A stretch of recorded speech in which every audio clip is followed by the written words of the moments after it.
सिद्धेभ्यः जय श्री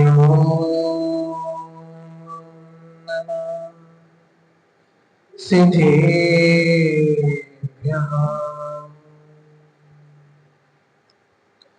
नमिदूढवड्यमानो परमपाणं जिनं चिसोत्थेन वोच्छामिरयनसारम् सायान्नानिथामेव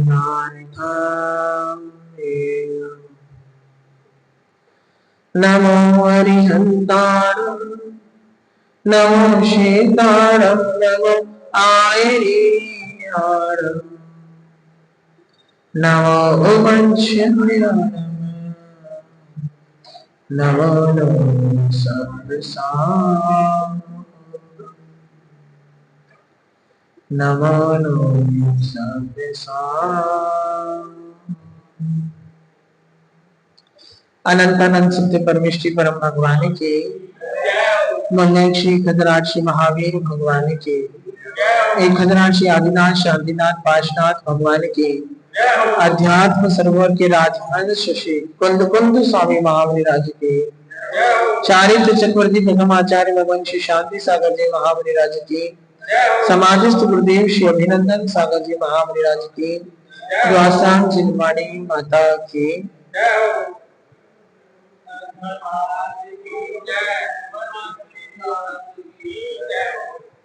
प्रतिदिन की भांति धर्म के श्रवण की चर्चा और धर्म की चर्चा हम सभी लोग करते आ रहे हैं और वास्तविकता में कई बार विचार करता हूं कि चर्चा में भी बड़ा सार हुआ करता है, क्योंकि जब तक चर्चा नहीं होगी तब तक चर्चित व्यक्ति कभी भी हो नहीं सकता। याद रखना, यदि लोगों की जबान पर आपको आना है, लोगों की नजरों में आपको आना है और लोगों की चर्चा का विषय आपको बनना है, तो आपको चर्चा में तो आना पड़ेगा। इसीलिए आचार्य भगवान कह रहे हैं कि धर्म के श्रवण की चर्चा निरंतर होनी चाहिए, क्योंकि याद रखना, आज जो धर्म का श्रवण कर रहे हो, आज जो धर्म का श्रवण सुन रहे हो, आज जो धर्म का स्मरण कर रहे हो, ये धर्म का श्रवण ये कब काम आएगा? जब कानों से सुनना बंद हो जाएगा, जब आंखों से दिखना बंद हो जाएगा, तो समय आज का श्रवण किया धर्म आपके जीवन में वैराग्य का कारण बन जाएगा। इसलिए गुरु भगवंत हमेशा कहा करते थे कि धर्म का श्रवण करो, क्योंकि जब तक धर्म का श्रवण नहीं होगा तब तक स्मरण में धर्म आने वाला नहीं होगा। और आचार्य भगवान कह रहे हैं धर्म का श्रवण भी निरंतर चल रहा है, धर्म का श्रवण भी निरंतर करते चले जा रहे हैं, लेकिन श्रवण के साथ साथ वो धर्म स्मरण में भी रहना चाहिए कि जैसे ही मैं धर्म के विपरीत मार्ग में चला जाऊं, जैसे मैं धर्म से दूसरे मार्ग पर बढ़ता चला जाऊं, उसी क्षण वो स्मरण हमको याद करा दे कि मैं रास्ता गलत पकड़ चुका हूं।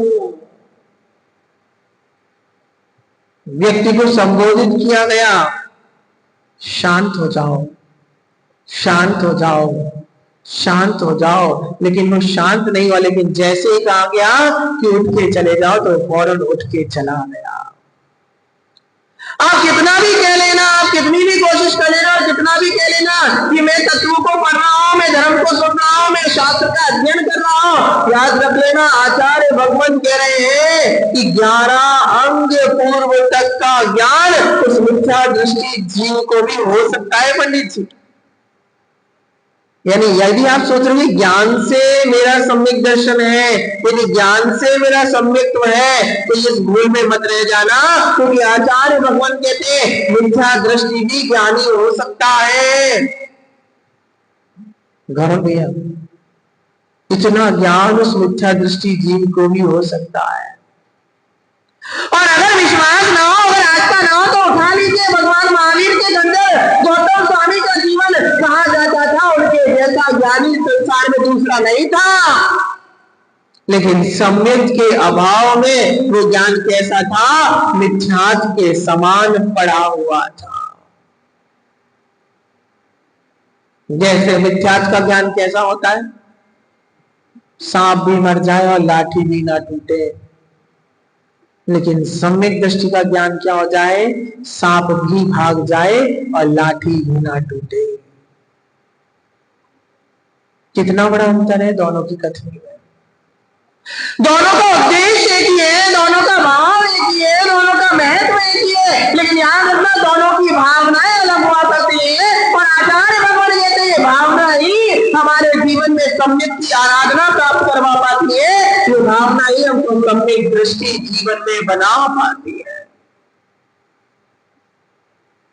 मैं कई बार विचार करता हूं कि प्रभु ज्ञान की आवश्यकता नहीं है, क्योंकि यदि आप ये सोच रहे हो कि ज्ञान से ही धर्म होने वाला है या ज्ञान से ही निर्वाण होने वाला है, तो ये आपकी बहुत बड़ी भूल है। क्योंकि आगम में लिखा है कि ज्ञान मुक्ति का कारण नहीं है। यदि मुक्ति का सबसे बड़ा कारण है तो बस इतना सा कारण है कि भेद विज्ञान। क्योंकि ज्ञान प्राप्त कर लेना तो शास्त्रों के आधार पर होता है। ज्ञान का प्राप्त हो जाना बुद्धि के विकास के ऊपर हुआ करता है। ज्ञान का प्राप्त हो जाना आपके सूक्ष्म कर्म के उदय पर हुआ करता है। लेकिन आचार्य भगवान कह रहे भेद विज्ञान का होना आपके जीवन की जिंदगी पर निर्भर होता है। इसलिए ज्ञान इंपॉर्टेंट नहीं है, इसलिए ज्ञान महत्वपूर्ण नहीं है। सबसे ज्यादा महत्वपूर्ण यदि कोई चीज है तो गुरु भगवान ने कहा भेद विज्ञान इंपॉर्टेंट है। समझते हो भेद विज्ञान क्या होता है? क्या होता है भेद विज्ञान? खुद को जीव और अजीव को भिन्न समझना। जो आप हो वो आप नहीं हो, जो आप हो वो आप हो। जो आप हो वो आप नहीं हो, और जो आप हो वो आप हो। ऐसी दृष्टि का आ जाना विजय भैया, समझ में आया? जो आप हो वो आप नहीं हो, और जो आप हो वो आप हो। ऐसी बुद्धि का आ जाना ही भेद विज्ञान है। मैं कई बार चिंतन करता हूं, कई बार विचार करता हूं कि भेद विज्ञान कितना आसान है। कथनी में कहना आसान है, भेद विज्ञान शब्द बोलने का बड़ा आसान है, लेकिन जिह्वा से कह देना बड़ा आसान है। लेकिन कब से कठिन यदि कोई वस्तु है तो वो भेद विज्ञान है, जिसको अपने आत्मा के अनुभव में लाकर चिंतन कर पाना है। ज्ञानी आत्मा पूज्य भगवंत ने हमेशा कहा था कि मुक्ति जाने के लिए कोई बड़ी साधना की आवश्यकता नहीं है। मुक्ति जाने के लिए कोई बड़ी बड़ी तपस्या करने की आवश्यकता नहीं है। निर्वाण प्राप्त करने के लिए भी कोई बड़े व्रतों को धारण करने की आवश्यकता नहीं है। केवल एक भेद विज्ञान हो तो भेद विज्ञानी जीव भी अंतर मूर्त प्रमाण में निर्वाण केवल ज्ञान को प्राप्त कर सकता है। आगम में वर्णन मिलता है, लोग कहते हैं ना कि भरत को कपड़े उतारते उतारते ही केवल ज्ञान हो गया। तो क्या केवल ज्ञान मात्र कपड़े उतारने की परंपरा से हो गया? क्या केवल ज्ञान कपड़े उतारते उतारते हो गया? क्या केवल ज्ञान प्राप्त करने के लिए कोई साधना करनी नहीं पड़ी? तो याद रख लेना, आपको भरत का केवल कपड़ा उतारना दिख रहा है, लेकिन आपने कभी भरत की अंतरंग की साधना को नहीं ध्यान दिया। आपने कभी भरत के अंतरंग के विचारों की तरफ ध्यान नहीं दिया, इसलिए आपके शब्दों में तो आ गया कि भरत को केवल कपड़े उतारते उतारते ज्ञान केवल ज्ञान हो गया। आचार्य भगवान कहते जब वो राज अवस्था में थे तब भी वो भेद विज्ञानी थे। वो एक समय भी ऐसा नहीं गुजारते थे जिस समय उनका भेद विज्ञान उनके जीवन से अलग हो जाया करता था। घटना आती है जब उनकी श्रीमती पत्नी पटरानी क्या बना के लाई? खीर बना करके लाई। और जब खीर बना के लाई तो खीर कैसी थी? बहुत गर्म थी। अब जैसे ही उनकी श्रीमती ने, पटरानी ने उनको खीर परोसी, लेकिन जैसे ही वो खाने के लिए तो पटरानी ने कह दिया कि अभी भरत, खीर बहुत गर्म है, थोड़ी ठंडी हो जाने दो। कोई बात नहीं, ठंडी हो जाने देता हूं। और जैसे ही ठंडी हुई, ठंडी करने के रखा तो भरत ने क्या किया? अपने ध्यान में बैठ गए। अब खीर इतनी ठंडी हो गई कि उसका स्वाद ही खत्म हो गया। पूज्य श्री एक दिन बता रहे थे ना आपको प्रवचनों में, समय सार नाटक लिखते लिखते पता ही नहीं लगा कि कितने दिन से नमक खाया ही नहीं है। लेकिन जैसे ही समय सार नाटक पूरा हुआ, उस दिन वहां को बोला कि मां, भोजन में नमक नहीं डाला। आचार्य भगवान बोल रहे हैं, आचार्य भगवान संबोधित करते कि जो भेद विज्ञानी हुआ करता है, वो कार्य करते समय इतना उसमें रह जाता है कि वो संसार में तो रहता है, लेकिन संसार की वस्तुओं को भोगते हुए भी वो संसार की वस्तुओं का भोग नहीं कर पाता। इसीलिए उसको भेद विज्ञानी कहा जाता है। और आचार्य भगवान कह रहे, जब तक तुम्हारे जीवन में भेद विज्ञान नहीं है तो तुम्हारी निर्ग्रंथ योगी की साधना भी बेकार है। क्योंकि याद रख लेना, खाली नग्न रो करके, एक टाइम भोजन करके, वैराग्य को धारण करके, वैराग्य के अभाव में आपके मुनिव्रत की जितनी भी क्रियाएं हैं, वैराग्य के अभाव में आपके मुनिव्रत का जितना भी पालन है, वैराग्य के अभाव में आपकी कितनी भी तपस्या है, वो तपस्या निर्वाण की प्राप्ति को देने वाली नहीं है। जो तपस्या केवल सुख सुविधा और नाम और यश कीर्ति को देने वाली तो बन सकती है, लेकिन वैराग्य और भेद विज्ञान ही एकमात्र ऐसी वस्तु है जो निर्वाण को प्राप्त करवाने वाली है। हम भी कई बार चिंतन करते हैं, हम भी कई बार विचार करते हैं कि कैसा भेद विज्ञान होता होगा,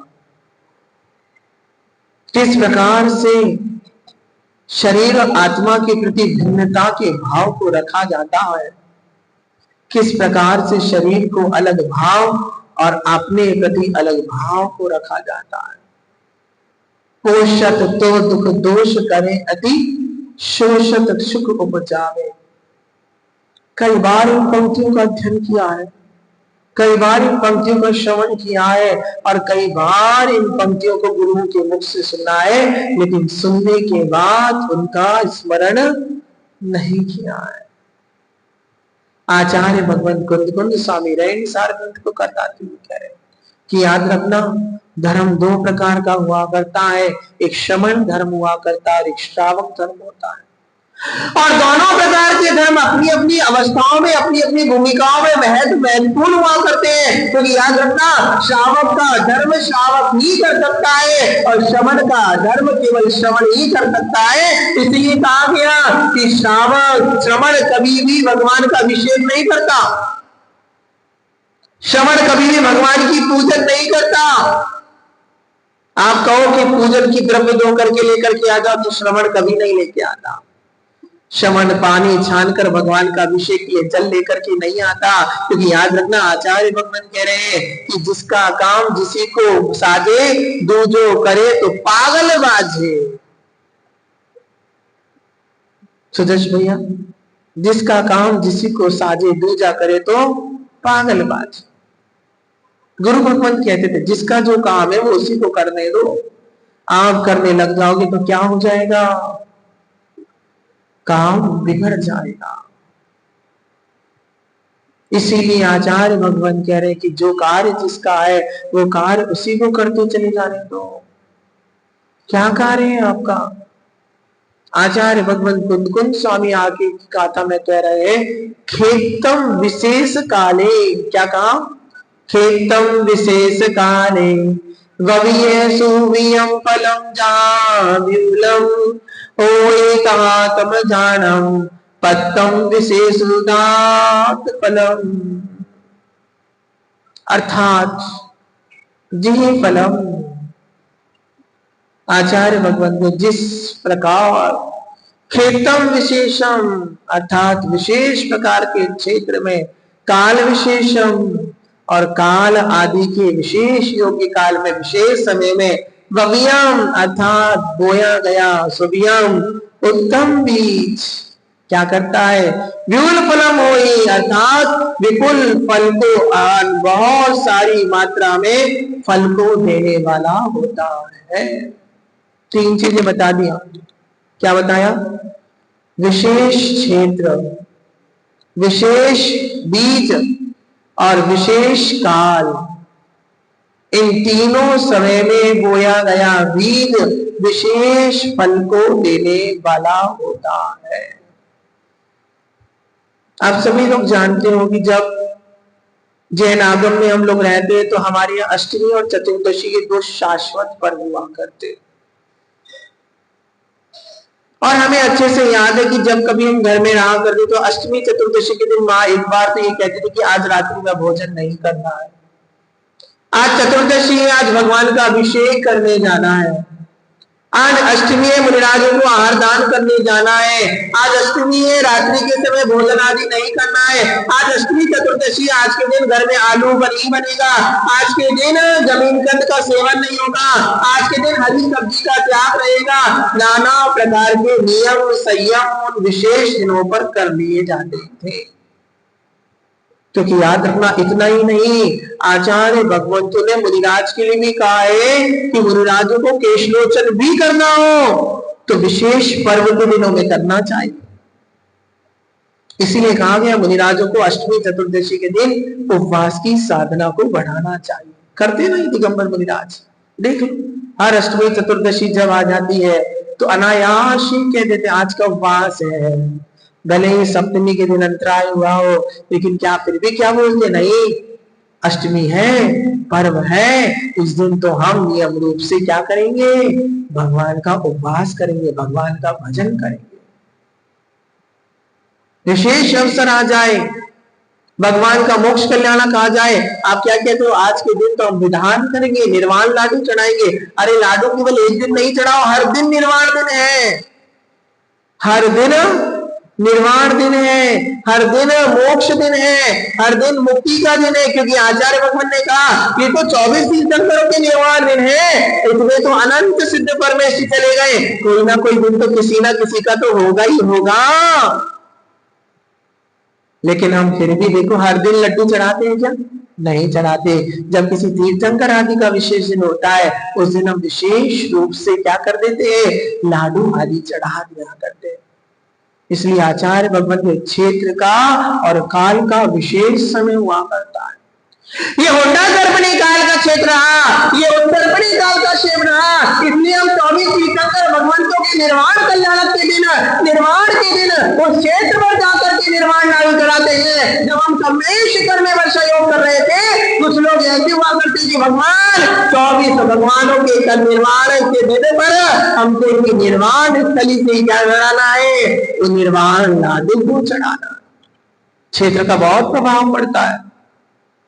आप शराब की दुकान पर जाकर के पानी पीना गिलास में, क्या समझेगा कोई? है शराब पी रहा है, आप दूध पी लेना वहां जाकर के, आप कितना भी दूध पी लेना, लेकिन दूसरे की दृष्टि में क्या दिखेगा कि भैया ये तो शराब ही पी रहा है। इसलिए गुरु भगवंत हमेशा कहा करते थे कि क्षेत्र का अपने आप में बड़ा विशेष प्रभाव रहता है। क्यों दिगंबर मुनिराजों के लिए कहा गया कि ऊटी नहीं जाना, मनाली नहीं जाना, कुल्लू नहीं जाना, शिमला नहीं जाना? क्योंकि याद रखना, लोग क्या सोचेंगे, अरे इन्होंने वैराग्य धारण कर लिया, इन्होंने संयम धारण कर लिया, तो भी आज इनको कश्मीर घूमने की पड़ रही है, तो भी आज को इनको हिल स्टेशन जाने। अभी इनको एक मिले थे, एक साध्वी मिली, हमने पूछा आपको क्या करना है? बोले महाराज ये जीवन मिला है तो इसके अंदर घूमना तो चाहिए। ज्ञानी आत्मा आचार्य भगवंतों ने साधुओं के गमन के केवल 3 कारण बताए। कहा आप अनावश्यक किसी स्थान प्राकृतिक सौंदर्य को देखने नहीं जा सकते हो, क्योंकि याद रखना यदि आप सौंदर्य को देखने की भावना राग रहे हो तो तुम्हारे अंदर अभी भी राग का भाव चल रहा है, तुम्हारे जीवन में वैराग्य नहीं है। क्यों दिगंबर मुनिराजों को टीवी देखने का निषेध किया गया? क्यों दिगंबर मुनिराजों को अच्छे अच्छे वस्त्र आभूषण पहनने का निषेध किया गया? क्योंकि राग का अभाव होना चाहिए।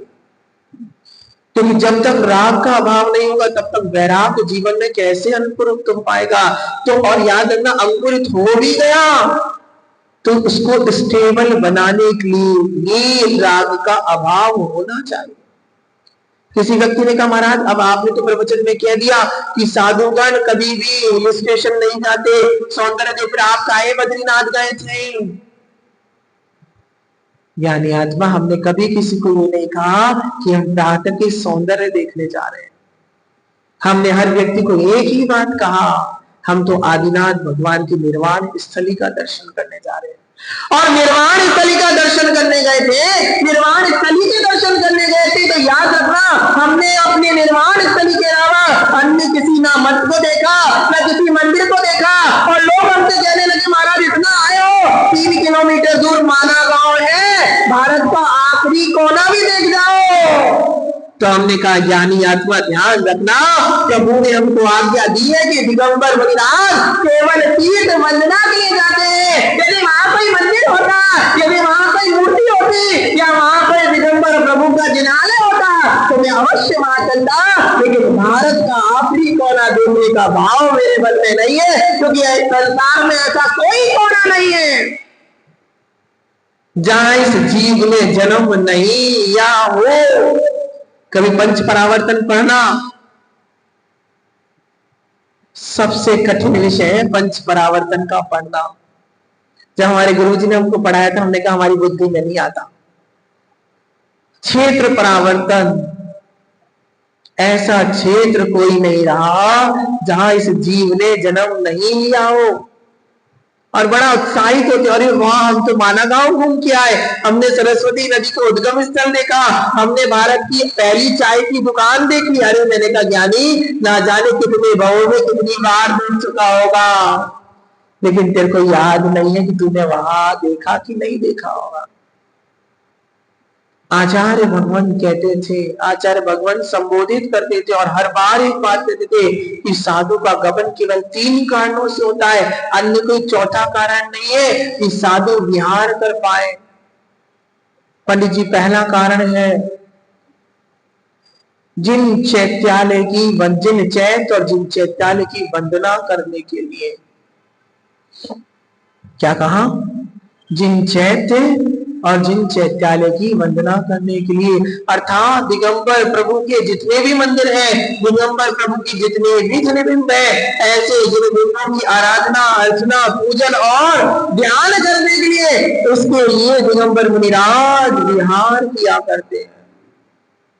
दूसरा कारण आता है अपने गुरु की वंदना करने के लिए, कि जब गुरु से दूर है जिन्होंने संयम दिया है, जिन्होंने मोक्ष का मार्ग दिया है, ऐसे गुरुओं की वंदना करने के लिए भी दिगंबर मुनिराज विहार करते हैं।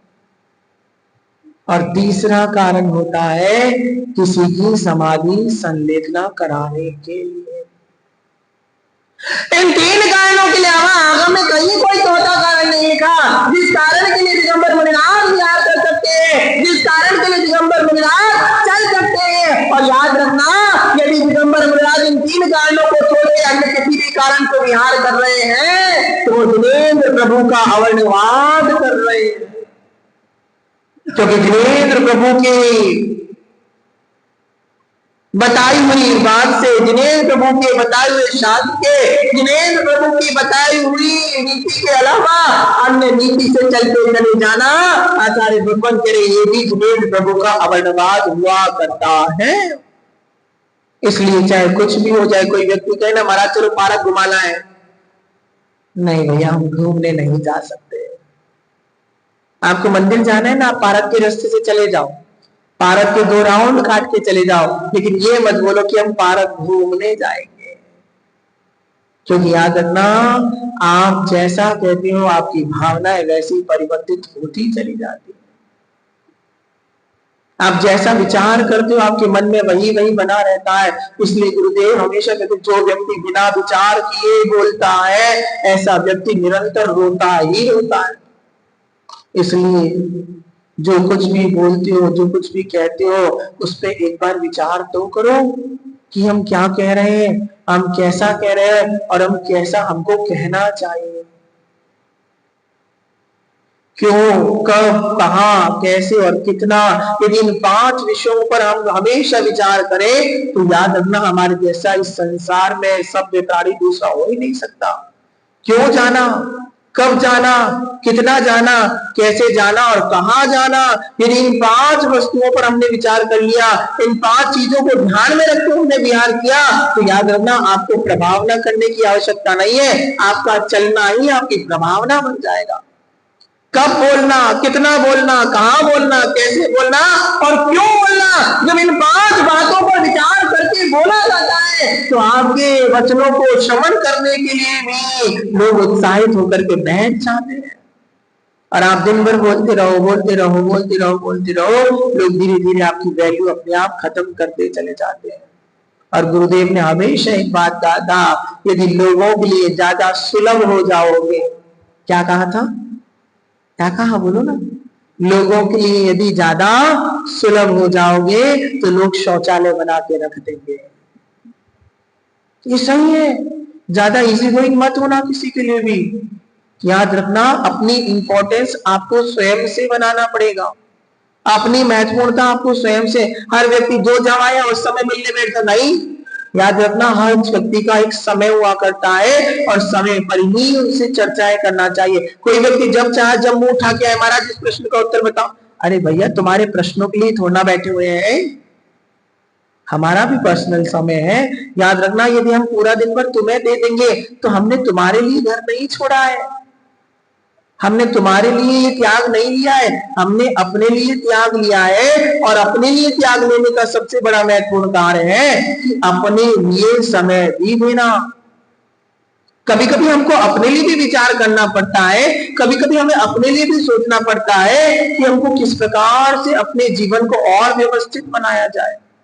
क्योंकि याद रख लेना हर व्यक्ति, हर जीव, हर चीज अपने आप में अपने इंप्रूवमेंट चाहा करती है। आपने जो घर पहले बनाया था ना, थोड़े 10-15 साल के बाद क्या सोचते हो, अब थोड़ा सा इसको और डेकोरेट करवा लिया जाए, अब रसोई को थोड़ा सा बहुत पुराने स्टाइल की हो गई है, अब इसमें धुआं भरता है तो ऊपर वो चिमनी लगा ली जाए, अब ये डब्बे थोड़े से खराब हो चुके हैं, इसमें थोड़ा चेंज करवा लिया जाए, दीवार का पेंट थोड़ा खराब हो गया है, अब इसके बाद पेंट करवा लिया जाए।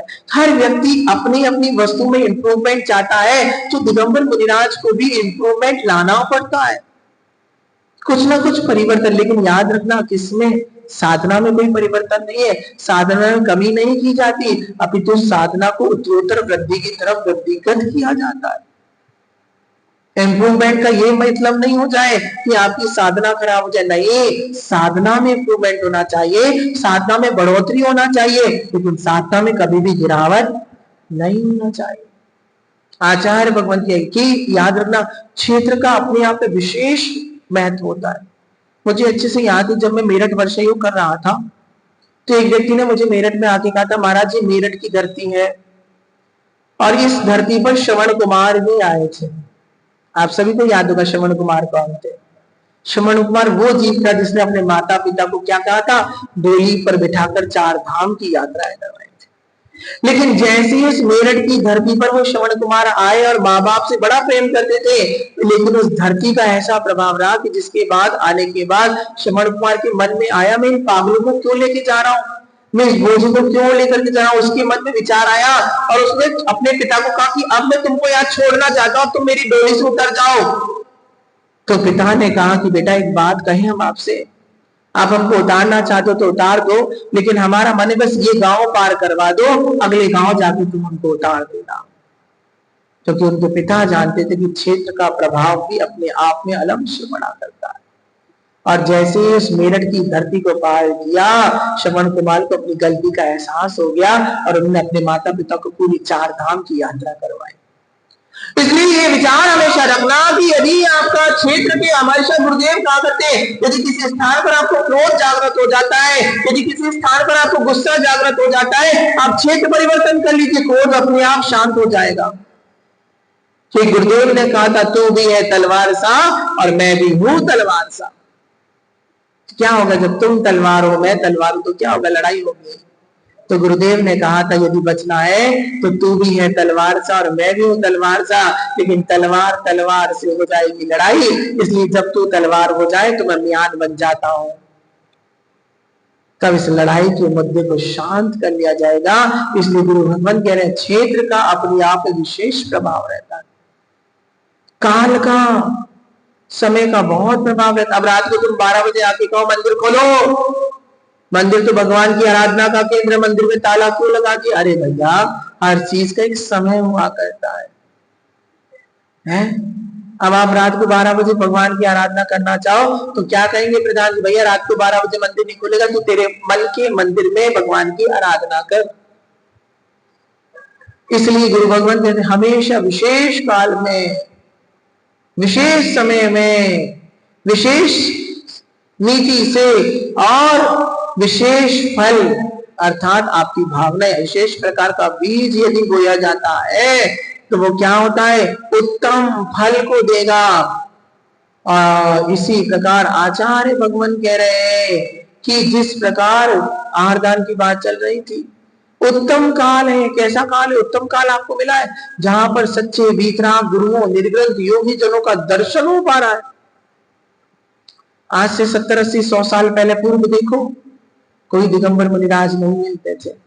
ये नयन तरस जाया करते थे कि कब वो घड़ी आई, अति पुण्य उदय मन आयो, गुरु तुमरो दर्शन पायो, अब तक तुम को बिन जाने, पाए निज में निज गुण आने। है हे प्रभु, अति पुण्य का उदय योग आया, अनंत भवों के पुण्य का योग आया जब प्रभु समान गुरु का दर्शन हो पाया। कितना सौभाग्य आपका इस काल में, इस क्षेत्र में आपको दिगंबर मुनिराजों का अनायास ही दर्शन हो रहा है। पहले लोग जाया करते थे, जंगलों में जाते थे राजा महाराजा, आपको जाना नहीं पड़ता। आपको तो दिगंबर मुनिराज दर्शन देने स्वयं मंदिर में आ जाते हैं, और मंदिर में आने के बाद भी यदि आप उनका दर्शन का लाभ नहीं ले पाए, उनको आहार दान नहीं दे पाए, तो बताओ आपके जैसा मूर्ख कौन होगा जिसने अपने हाथ में आए हुए रत्न को कौवे को दिखाने के लिए फेंक डाला। मैं कई बार चिंतन करता हूं, अगर काश हमारे माँ बाप, हमारे माता पिता हमको साधु की संगति से नहीं जोड़ते, उस आहारदान के भाव से नहीं जोड़ते, तो मुझे नहीं लगता कि मैं भी कभी दिगंबर मुनिराज बन पाता, मैं भी राग और द्वेष की परिणति छोड़ पाता, मैं भी विषयों के भावों को छोड़ पाता। धन्य मानता हूं उन माता पिताओं को जिन्होंने हमको बचपन से ऐसी संगति दी, जिन्होंने हमको बचपन से वो भाव दिया कि नहीं बेटा करो, महाराज के दर्शन करो, प्रभु के दर्शन करो, और उसका प्रभाव रहा कि आज हमने प्रभुत्व जैसे स्वरूप को अपने जीवन में धारण कर। अब कोई व्यक्ति कोई माता पिता को धन्य नहीं बाबा, धन्य करना जिस व्यक्ति ने मोक्ष मार्ग के कदम बढ़ाया है और मोक्ष मार्ग पर चलने की आज्ञा प्रदान की है, उन सभी व्यक्तियों को धन्यवाद ज्ञापित अवश्य करना।